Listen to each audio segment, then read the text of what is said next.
The Standards Organization of Nigeria, SON, has introduced fresh standards to combat the high level of rejection faced by Nigeria's agricultural commodities at the global markets. The move, according to the standards body, is apt and timely to make Nigeria agro-commodities competitive at the international markets, especially with the introduction of African Continental Free Trade Agreement, AFCFTA. The Director General, SON, Malam Farouk Salim, stated this on the sidelines of the visit of SON Governing Council to audit SON's facilities in Ogba area of Lagos State.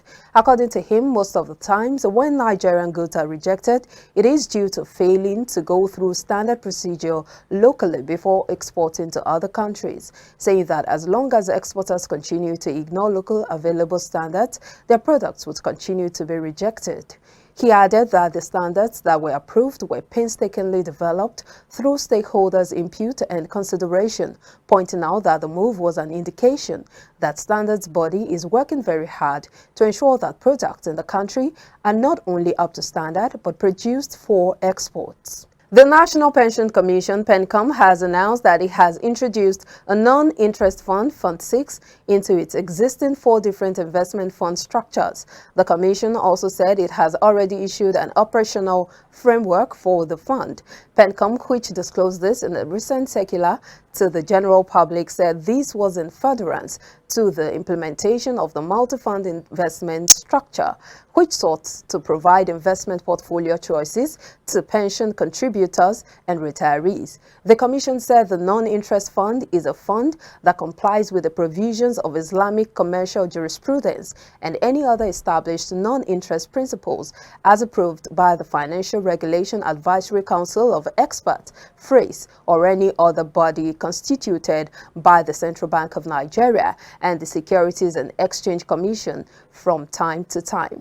It said RSA holders in Fund 1, 2, 3 and retirees in Fund 4 are eligible to move their RSA contributions to the non-interest fund, Fund 6, by making a formal request to the PFA in line with the provisions of the RSA Multi-Fund Implementation Guidelines and Section 7.6 of the Investment Regulation dealing with transfers between fund types within a PFA.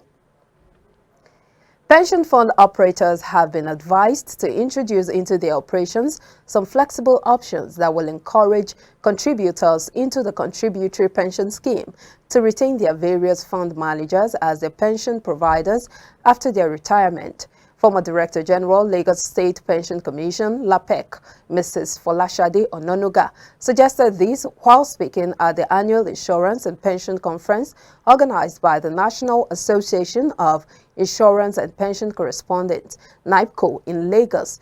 She said such flexibility like penalties for early withdrawal of pension savings, incentives like offer of basic levels of healthcare would encourage clients to remain with their pension provider after they retire. According to her, today, pension funds under management is over 13 trillion naira, with enrollment less than 10 million registered contributors. She said with the inclusion of the informal sector under the micro-pension plan, this could be much higher, but noted that pension fund administrators must understand the needs of the population group they wanted to serve. Express Payment Solutions Limited has called on economic managers to strengthen its collaboration with fintech companies to achieve a viral and healthy fintech industry.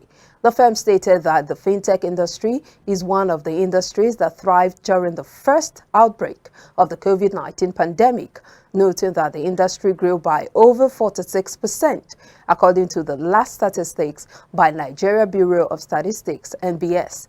The Managing Director, Express Pay Solutions, Mrs. Maki Idowu, stated this at the launch of Express Payment Crash for its staff who are nursing mothers. She noted that the fintech industry has done quite well over the years, especially at the peak of the impact of the COVID-19, as people had to move away from banks to mobile banking to meet their cash needs.